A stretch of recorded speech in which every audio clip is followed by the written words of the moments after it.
अलरा का स्वर गंभीर होकर गूंजा। किसी ने नियम तोड़ा है। पेड़ सूखने लगे, नदियाँ काला पड़ने लगी और आसमान में अंधेरा छाने लगा।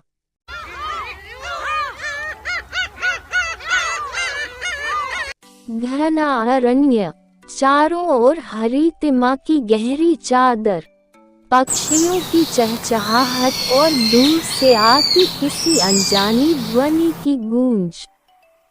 इस रहस्यमयी जंगल का नाम था कुसुम वन। यहाँ कदम रखते ही ऐसा प्रतीत होता मानो समय भी ठहर गया हो। गांव के बुजुर्गों की कहानियों के अनुसार कुसुम वन में दिन के उजाले में भी रात का सा सन्नाटा पसरा रहता था। कहते थे कि यहाँ अदृश्य शक्तियाँ वास करती हैं, जो केवल उन लोगों को दिखती हैं जो जंगल के प्रति सच्ची श्रद्धा रखते हैं। पर यह भी मशहूर था कि जो इन शक्तियों का अपमान करता वह कभी वापस नहीं लौटता। कहानी की शुरुआत होती है आरव से, जो गांव का एक जिज्ञासु और निडर किशोर था।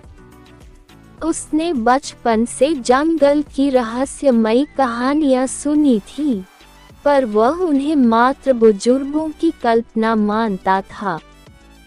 एक दिन अपने दो मित्रों नील और आयुष के साथ आरव ने निश्चय किया कि वह इस जंगल की असली सच्चाई जानकर रहेगा।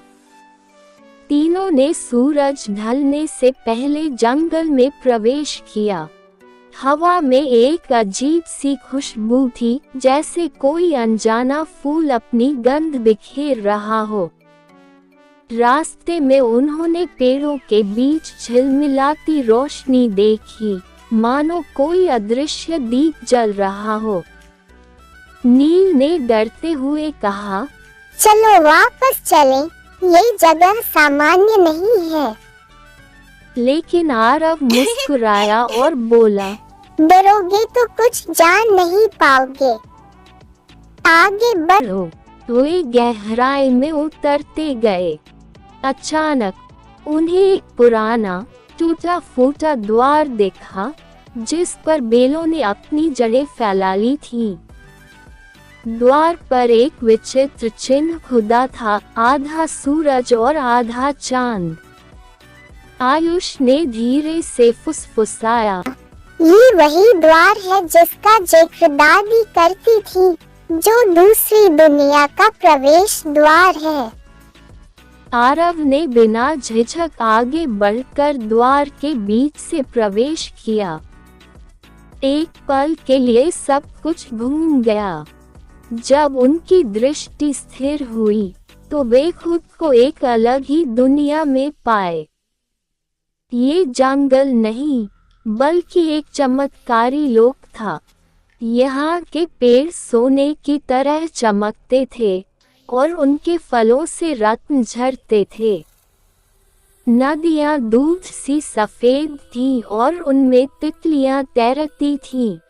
आसमान में विचित्र रंगों की लहरें थीं, जैसे इंद्रधनुष किसी जादुई धुन पर नृत्य कर रहा हो। तीनों आश्चर्यचकित थे। तभी एक मधुर स्वर गूंजा, स्वागत है तुम्हारा मानव बालकों। उनके सामने एक सुंदर आकृति प्रकट हुई, आधी स्त्री और आधा पक्षी। उसके पंख सुनहरे थे और उसकी आंखों में सितारे चमकते थे। वह बोली, मैं अलरा, इस रहस्यमयी दुनिया की रक्षक हूँ। अलरा ने उन्हें बताया कि यह स्थान केवल उन्हीं को दिखता है जो सच्चे दिल से प्रकृति का सम्मान करते हैं। लेकिन उसने चेतावनी दी, ये संसार जितना सुंदर है, उतना ही नाजुक भी। यदि किसी ने लालच किया या नियम तोड़े, तो वह हमेशा के लिए खो जाएगा। आरव ने जिज्ञासा से पूछा, क्या हम यहाँ थोड़ी देर घूम सकते हैं? तलरा ने सिर हिलाया और कहा, हाँ, लेकिन सूर्य की अंतिम किरण के साथ तुम्हें लौट जाना होगा। तीनों दोस्त उत्साह में इधर उधर दौड़ने लगे। उन्होंने बोलते हुए फूलों से बातें की, दूध या नदियों में अपने चेहरे देखे और उन अनमोल फलों को छूने का मोह संवारा। पर नील का मन लालच से भरने लगा। उसने सोचा, अगर मैं यहाँ से कुछ रत्न लेकर चला जाऊं तो गांव में सबसे अमीर बन जाऊंगा।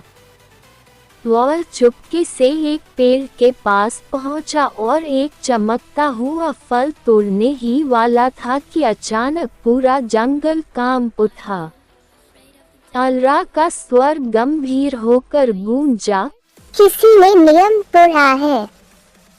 पेड़ सूखने लगे, नदियां काली पड़ने लगी और आसमान पर अंधेरा छाने लगा। नील घबरा कर पीछे हटा, लेकिन बहुत देर हो चुकी थी। उसे जमीन ने जकड़ लिया। उसकी देह धीरे धीरे पत्थर में बदलने लगी। आयुष और आरव चीख पड़े। तलरा प्रकट हुई और दुख भरे स्वर में बोली, जो इस धरती का अपमान करता है उसे सजा मिलती है। आयुष और आरव ने गिड़गिड़ाकर माफी मांगी। उन्होंने कहा कि नील का इरादा गलत था, पर उनका दिल साफ था। तलरा ने कुछ क्षण सोचा और फिर कहा, प्रकृति दयालु है, लेकिन न्यायप्रिय भी। एक अवसर मिलेगा। यदि तुम सच्चे दिल से एक कार्य करो, इस जंगल के किसी सूखते प्राणी को पुनर्जीवित कर दो, तो नील को भी मुक्ति मिल सकती है। आरव और आयुष ने बिना समय गंवाए सूखते हुए पौधों के बीच एक छोटा सा बीज ढूंढ निकाला। वे दोनों अपने हाथों से उसे रोपने लगे। गीली मिट्टी में प्रेम और श्रद्धा से उसे सींचा। कुछ ही देर में वह बीज फूट पड़ा और एक सुंदर चमचमाता वृक्ष बन गया, जिसने अपनी रोशनी से पूरे लोक को फिर से जीवंत कर दिया। नील की पत्थर होती देर पर भी रोशनी गिरी और वह धीरे धीरे सामान्य हो गया। वह फूट फूट कर रो पड़ा और अपने दोस्तों से माफी मांगी। तलरा मुस्कुराए और बोली, अब जाओ और इस रहस्य को अपने दिलों में संजो कर रखो। ये संसार उन्हीं के लिए है जो इसे दिल से सम्मान दे। जैसे ही सूर्य की अंतिम किरण धरती से मिली, तीनों दोस्त वापस उसी पुराने द्वार से गांव लौट आए। उस दिन के बाद से नील, आरव और आयुष ने तय कर लिया कि वे प्रकृति का सम्मान करेंगे और दूसरों को भी इसके संरक्षण का संदेश देंगे। गांव के लोग उनके बदले व्यवहार को देखकर हैरान थे, पर कोई नहीं जान पाया कि उन्होंने जंगल की उस रहस्यमय दुनिया में क्या देखा था। बस कभी कभी रात के गहरे सन्नाटे में आरव खिड़की से बाहर देखता और महसूस करता कोई सुनहरी तितली अब भी उसके आसपास मंडरा रही है।